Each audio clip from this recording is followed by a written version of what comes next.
네, 시민 여러분 안녕하십니까. 오늘 또 제천단양 자유선진당 예비 후보자로 활동하고 계시는 우리 또 어상천이 고향이시고 오랜 기간 동안 국회 경험이 많으신 정현철 예비 후보자님을 또 만났습니다. 안녕하세요. 안녕하세요. 네. 참 이렇게 얼굴 인상이 참 이렇게 보면 개인적으로 뭐 이렇게 둥글둥글한 인격이 넘치시고 고맙습니다. 뭐 나이도 또 개인적으로 또 저보다 또 선배님이시고 편하게 이제 이렇게 예. 이게 어떻게 이제 계기가 지역에 이제 내려와 제천단양을 발전시키려고 이제 뭐 나름대로 또 내려오시는데 가장 또 핵심적인 게 현수막이 또 특이해서 네네. 너희가 무엇을 했느냐 예. 이 부분부터 한번 또 이제 말씀 좀 해. 너희가 무엇을 했느냐. 그자도 이제 그런 그 메시지를 던지기 위해서 많은 고민을 했습니다. 실은 이제 그 말씀하신 대로 고향이 어상천이고 이제 어머니가 어상천에 계시기 때문에 최소한 뭐 1년에 한 10번 정도는 고향을 왔다 갔다 합니다. 그래서 이제 고향을 올 때마다 제천을 거쳐서 어상천을 들어가는데 제천의 발전상이 너무 미약합니다. 제가 그 기자회견에서도 말씀을 드렸지만 제천의 인구가 1976년에 17만여 명으로 가장 절정기에 달했다가 그 이후로 현재까지 계속 줄어들고 있습니다. 그래서 현재는 한 13만여 명인데 그러한 그 인구가 줄었다는 얘기는 그만큼 제천시라는 곳이 축소되고 왜소화되고 있다는 얘기죠. 이런 장면을 보면서 과연 지역의 국회의원들이 무엇을 했을까를 많이 고민을 했고요. 이런 분들이 그동안 주민들에게 표를 얻어서 국회의원이 되고 시장이 되고 그러면서도 지역을 발전시키지 못했다면 과연 이게 무엇인가 그거에 대한 것을 한번 물어보고 싶었는데 그 물음이 곧 현수막에 나와 있는 대로 너희가 무엇을 했느냐라는 그 질문이 되었습니다. 그 뒤에 그리고 또 이렇게 배경 지도도 막 이렇게 갖다 놓으셨는데 어떤 아무래도 뭐 지역을 알기 위해서라면 그냥 뭐 아름아름 건성으로 가는 것보다는 실제로 뭐 어떤 지역이 어떤지 현황을 우선적으로 파악할 수 있기 때문에 지도를 우선적으로 준비했습니다. 그리고 또 후보자님 그 오랜 기간 동안 국회 활동을 해서 또 변웅전 그 그렇습니다. 대표 보좌관 활동도 하시고 국회 활동을 이래 보시면서 느끼신 점 뭐 이렇게 뭐 국회의원들의 마인드라든가 뭐 또 우리나라 정치의 흐름 좀 말씀. 제가 이제 그 현재는 변웅전 의원 보좌관으로 소속이 되어 있지만 제가 이제 지난 1996년 7월에 그 제15대 국회의장이었던 김수환 의장 비서관으로 부터 이제 국회 활동을 시작을 했습니다. 그래서 그 후로 김동영, 권태망, 권영세 이런 그 의원들의 보좌관을 거쳤고요. 이런 이제 보좌관 활동을 하면서 국회의원들이 가지고 있는 어떤 국정 운영 마인드라거나 어떤 정책 그 능력이라거나 이런 것을 나름대로는 좀 많이 배웠습니다. 보고 듣고 느끼면서 배웠는데 모두들 이제 국가와 민족 뭐 이런 식의 그 걱정을 많이 하고 우려도 하지만 그러나 의정 활동의 핵심은 법을 만들고 정책을 입안하고 그리고 예산을 챙기고 하는 그런 부분들이죠. 거기에서 실제로 이제 의원들이 하는 역할이라는 것은 마지막 결제하는 정도잖아요. 저는 보좌관으로서 이러한 모든 실무를 제가 직접 다 했습니다. 예산을 챙기고 사업을 챙기고 그다음에 이를테면 법안을 만들고 이런 현장을 했죠. 그래서 그런 분들과의 뭐 관계 속에서 제가 또 제 나름대로 버릴 건 버리고 또 챙길 건 챙기고 그런 식으로 활동을 해왔습니다.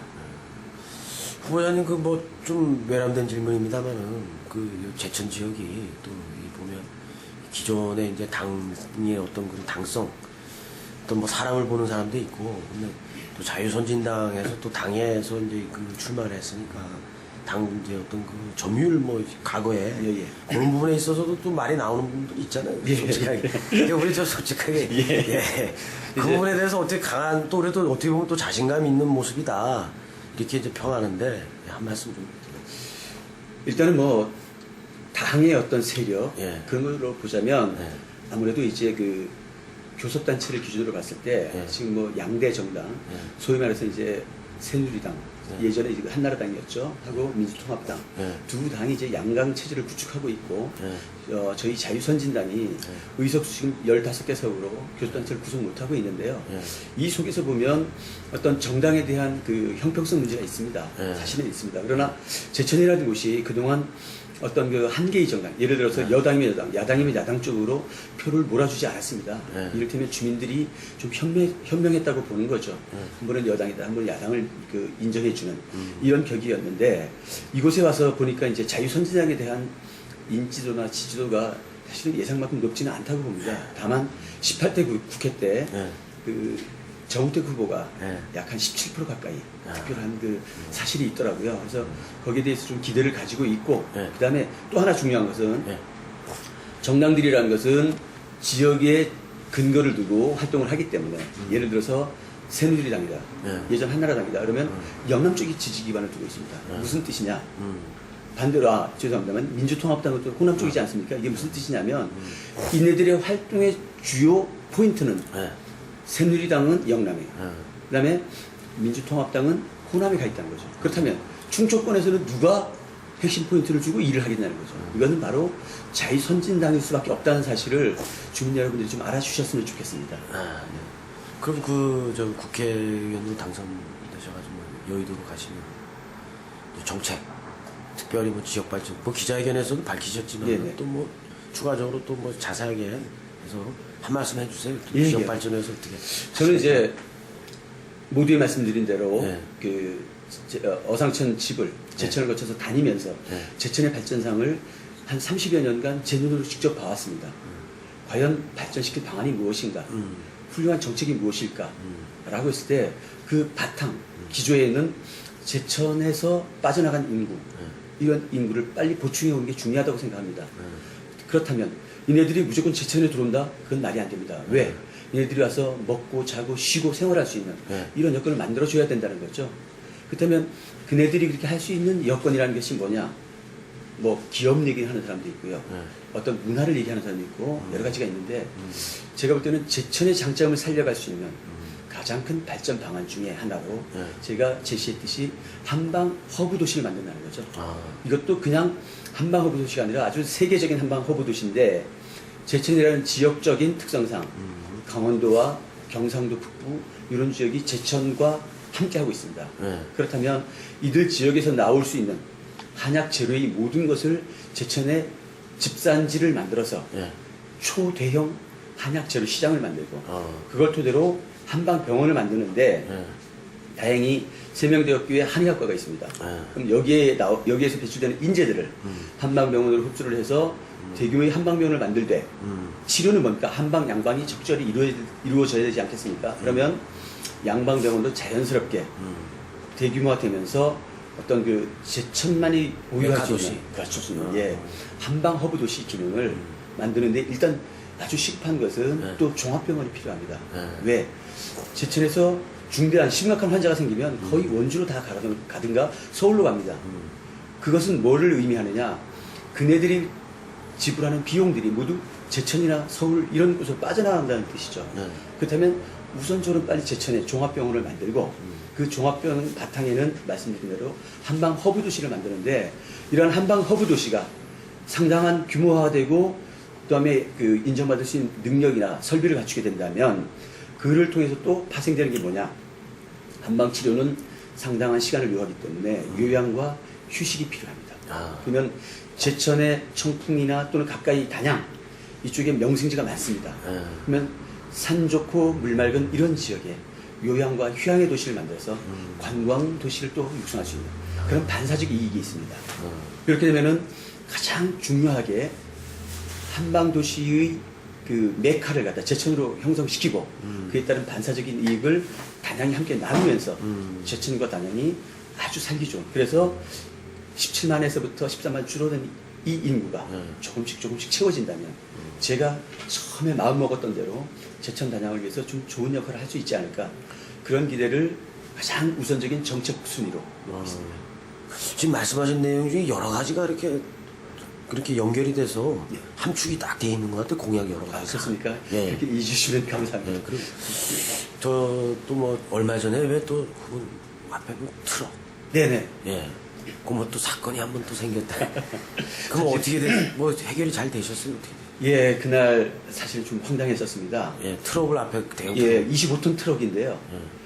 그 정확하게 제 현수막이 제 이름을 가리면서 반 정도. 예, 그렇게 가르치는 바람에 굉장히 막 놀라고 그랬었습니다. 그리고 무슨 일인지 좀 확인을 하길 원했었고 경찰에 차적 조회를 해도 차적 조회가 안 되는 상황이었고 그래서 난감했었습니다. 근데 그날 아침 예, 이른 시간 신새벽에 이제 그 뭐 저는 없었지만 우리 이제 사무장들이 뭐 차가 와서 이렇게 뭐 빠져나간 것 같다. 사실관계 확인해 보니까 아직까지 뭐 정확하게 모릅니다. 뭐 누가 했는지 는 모르지만 일단은 그런 일이 있었는데 이제 제 입장은 그렇습니다. 앞으로 이제 선거까지 긴 날이 남아 있습니다. 또 이러한 사태 비슷한 사례들이 얼마든지 있을 수 있는데 일가족도 사건화 시키면 괜히 또 지역 그 민심에 안 좋지 않을까 싶어서 일단 덮어가자. 그리고 우리끼리라도 더 착실하게 법을 지키면서 그 선거운동을 잘해 나가자. 이렇게 하고 일단은 마무리했습니다. 그리고 또 뭐 자꾸 제가 방향 바꿔서 질문해서 죄송해요. 예, 그 저기 슬하의 그 자제분, 저 가족관계. 예, 가족관계. 예. 왜냐면 또 다른 질문을 하고 이럴 때 또 그렇죠. 네, 또 이렇게 솔직하게. 저는 이제 아들 하나 있습니다. 아들 하나 있는데 나이가 어떻게 있어요? 이제 올해 대학 1학년을 마치고 군대를 보내려고 했는데 눈이 좀 나빠서요. 그 현역 입영 대상자이긴 하지만 우선 징집을 할 수가 없답니다. 그래서 아마 또 민감하겠네. 한 학기 더 다녀야 될 것 같은 상황이고요. 실은 제가 아들을 하나 둔 이유가 있습니다. 제가 이제 어상천에서 자랄 때 아들만 7인 집안에 셋째로 컸습니다. 아들만 7인 예, 그렇습니다. 그러다 보니까 이슈네. 그러다 보니까 이제 이 자녀가 많은 쪽에 이렇게 그 뒤섞여 살다 보니까 나는 이 다음에 크면 그래 또 그런 하나만 키워서 잘 키워서 좀 훌륭하게 만들어주자 그런 그 생각을 어려서 가지고 있었던 것이 그리고 지금까지 아들 7이라도 또 우리 후보님 같이 훌륭하신 분 있는데 왜 또 하여튼 뭐 부모님께 감사한 일인데요. 어쨌거나 저는 이제 사모님은 집사람은 이제 그 선거운동을 하다 보니까 그런 얘기 듣습니다. 왜 다른 분들은 그 사모님 배우자들이 나와 돌아다니는데 왜 배우자가 없느냐 그런 얘기를 하시더라고요. 실은 저희 집사람은 현재 서울의 모 대학교의 교직원입니다. 그리고 더군다나 또 마침 그 재무팀에 근무를 하다 보니까 그 각 대학들은 회계연도가 그 12월 31일로 끝나는 게 아니고 2월 말로 끝납니다. 그래서 지금 일이 엄청 많습니다. 그래서 평일에는 이제 집사람 그 학교 일에 충실하고요. 주말에만 내려와서 저를 이렇게 도와주고 있습니다. 그 마지막으로 이제 저 후보자님 우리 지역에 뭐 선배님들도 계시고 뭐 어른들도 계시고 여러 있지만 더군다나 또 시골에서 이렇게 자라나셔갖고 젊은 시절 보내서 또 객지 나가서 또 성공하신 또 케이스인데 이 지역의 소도시의 젊은이들 특히나 이 젊은이들의 앞으로 좀 미래를 설계하고 또 꿈을 가져야 되고 이 어떤 그런 부분에 있어 젊은 층들에게 좀 특별히 한 말씀, 당부의 말씀 마지막으로 해주시죠. 젊은 친구. 지금 저도 청춘 과정을 거쳐서 여기까지 왔지만 제가 젊은 친구들한테 좀 죄송한 말씀을 좀 먼저 드리겠습니다.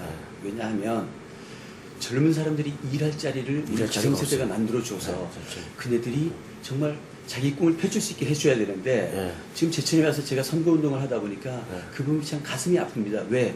젊은이들이 제천을 떠나라고 했을 때 제가 붙잡고 싶지만 붙잡아둘 만한 명분이 없습니다. 왜?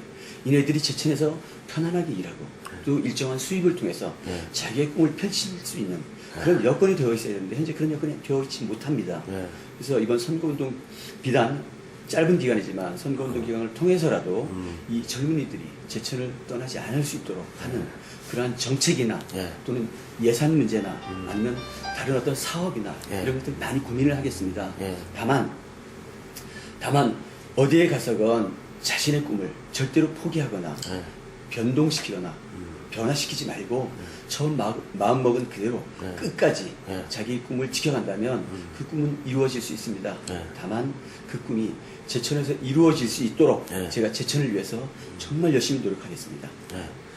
이상으로 그 자유선진당의 국회의원 예비후보자 하나만 더. 한 말씀 괜찮습니다. 괜찮습니다. 리얼리티기 때문에 말씀하십시오.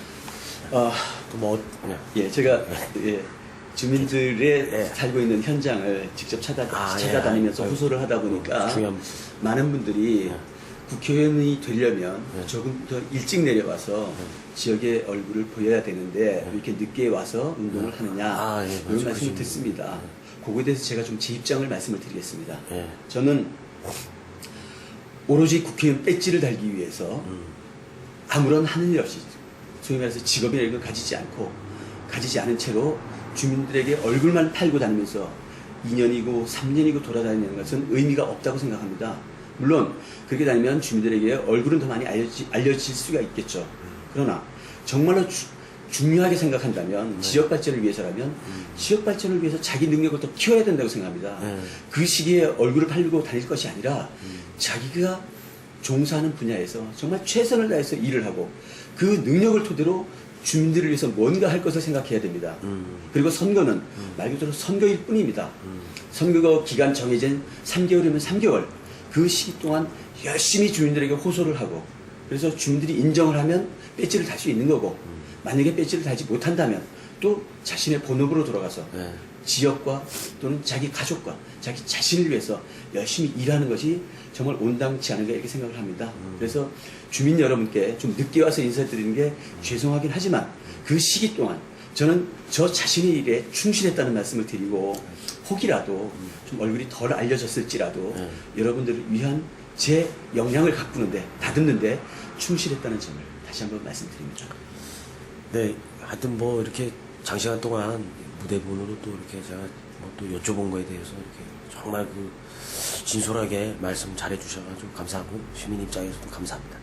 네, 이상으로 그 자유선진당 국회의원 예비후보자이신 정현철 후보자님의 좋은 말씀을 특별 인터뷰 마치도록 하겠습니다. 감사합니다. 고맙습니다. 네.